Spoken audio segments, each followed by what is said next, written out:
رشد соҳаи кишоварзӣ ба тараққиёти иқтисоди миллӣ заминаи устувор мегузорад. натиҷаи ҳамин аст ки ҳукумати ҷумҳурии Тоҷикистон ба тавсеяи ин соҳаи муҳими иқтисодӣ таваҷҷӯҳи хос зоҳир менамояд. дар ҳамин замина имрӯз асосгузори сулҳу ваҳдати миллӣ пешвои миллат президенти ҷумҳурии Тоҷикистон муҳтарам Эмомалӣ Раҳмон дар доираи сафари корӣ ба ноҳияи Айнӣ бо фаъолияти хоҷагии моҳипарварии ҷамъияти дорои масъулияти маҳдуди мармар шинос шуда дар маросими сар додани 30 сар қутоси хушзод ва 200 сар капк ба мамнунгоҳи мавзеи санги кӯҳнаи деҳоти анзоби ноҳияи Айнӣ иштирок намуданд. гузориши ҳамкорони мо. дар идомаи сафари кории асосгузори сулҳу ваҳдати миллӣ пешвои миллат президенти ҷумҳурии Тоҷикистон муҳтарам Эмомалӣ Раҳмон бо фаъолияти хоҷагии моҳипарварии ҷамъияти дорои масъулияти маҳдуди мармар шинос шуда дар маросими сар додани 30 сар қутоси хушзод ва 200 сар кап ба мамнугоҳи мавзеи санги кӯҳнаи деҳоти анзоби ноҳияи Айнӣ иштирок намуданд. таъкид гардид ки қутоспарварӣ яке аз соҳаҳои камхароҷот ва сердаромади чорвопарварӣ буда дар минтақаҳои баландкӯҳи кишвар манбаи истеҳсоли гӯшту пӯсти аз ҷиҳати экологӣ тоза маҳсуб меёбад. парвариши қутос дар ноҳияи Айнӣ аз соли 2008 ба роҳ монда шуда саршумори он дар ҳамаи шаклҳои хоҷагидорӣ ба 1085 сар расонида шудааст.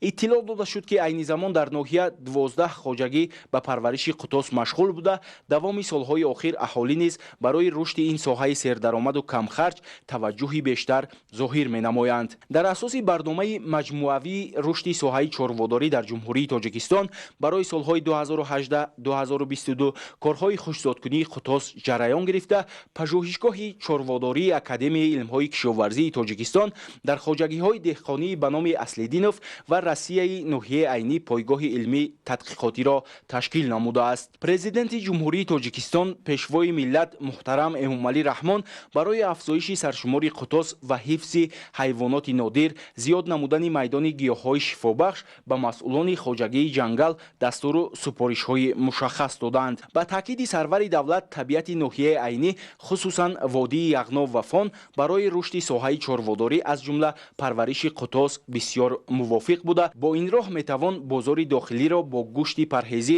ва арзон таъмин намуд.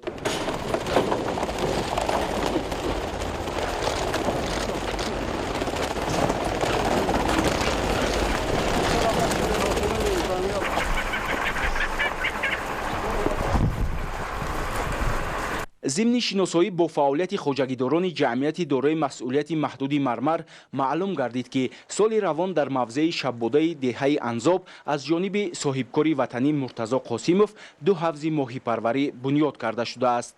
مساحت عمومی حوضها 0 از 135 گکتار بوده. عین زمان در آن زیاده از 5000 گلماهی امور سفید و امور پیشانه قفس پرورش کرده می شود که با تاکید خوجگیداران عملی نمودن این اقدام در رشد ساحه ماهی پروری در مملکت و تامین بازار داخلی با محصولات پرهیزی مساعدت می نماید. صاحبکاران نقشه دارند که آینده در اینجا باز 10 حوض دیگر بنیاد نموده پرورش ماهی را به 10,000 سر رسانند.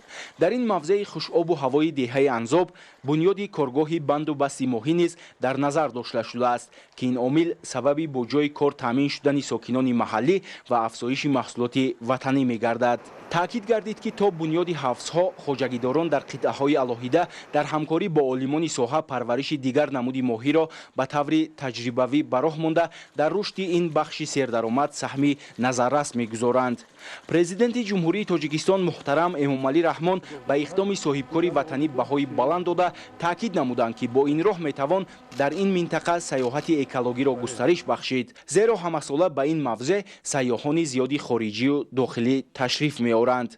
در اینجا اساساً 3 نمودی ماهی پرورش کرده میشه. از اون جمله ما در اینجا به طور تجربوی ماهی پرورش کردیم که از نمودی زغور ماهی بود. بعد از اون که در اینجا آب تازه، هوای تازه، موضع برای ماهی پروری بسیار هم موافق است. در اینجا ما با اساساً با نمودی پرورش گلماهی گذاشتیم. نمودی گلماهی که در اینجا پرورش میکنیم بسیار موافقت میکند و آب تازه و باد و هوای تازه در اینجا برای رشد سایه ماهی پروری بسیار هم خوب است. از تخم ماهی تا پرورش کرده تا وزن 1.5-2 کیلو گرفته نشه ما در اینجا مقصد گذاشته عملی میکنیم.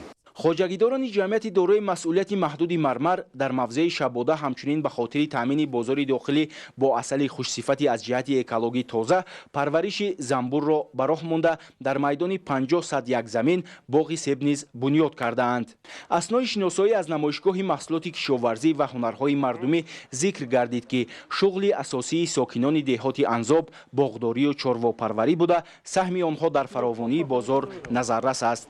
дар ин ҷо маҳсулоти гуногун аз қабили шир, ҷурғот, қаймоқ, равғани зард, сари шир, қурут, нонҳои хурду калон ва меваҳои шаҳдбор ба намоиш гузошта шуд ки ҳама дастранҷи сокинони ин деҳоти дурдасти мамлакат мебошад.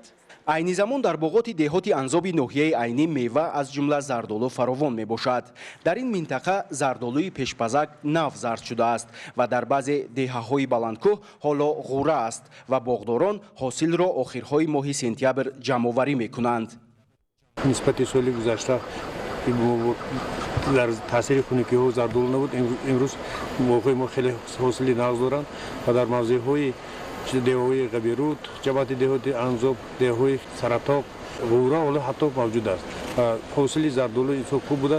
мана ин зардолое ки дар ин ҷо пешниҳод намудем аз деҳаҳои ғабируди ҷамъияти деҳоти Анзоб мошад.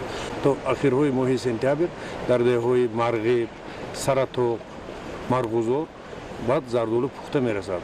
ҳосили зардолу нисбати солҳои пешина имсол дар ҷамъиятҳои деҳоти Хундарё ва Анзоб хеле хуб аст ва мардум аз ин истифода бурда ва бозорҳо таъминоти бозорӣ пешкаш намуда истоданд.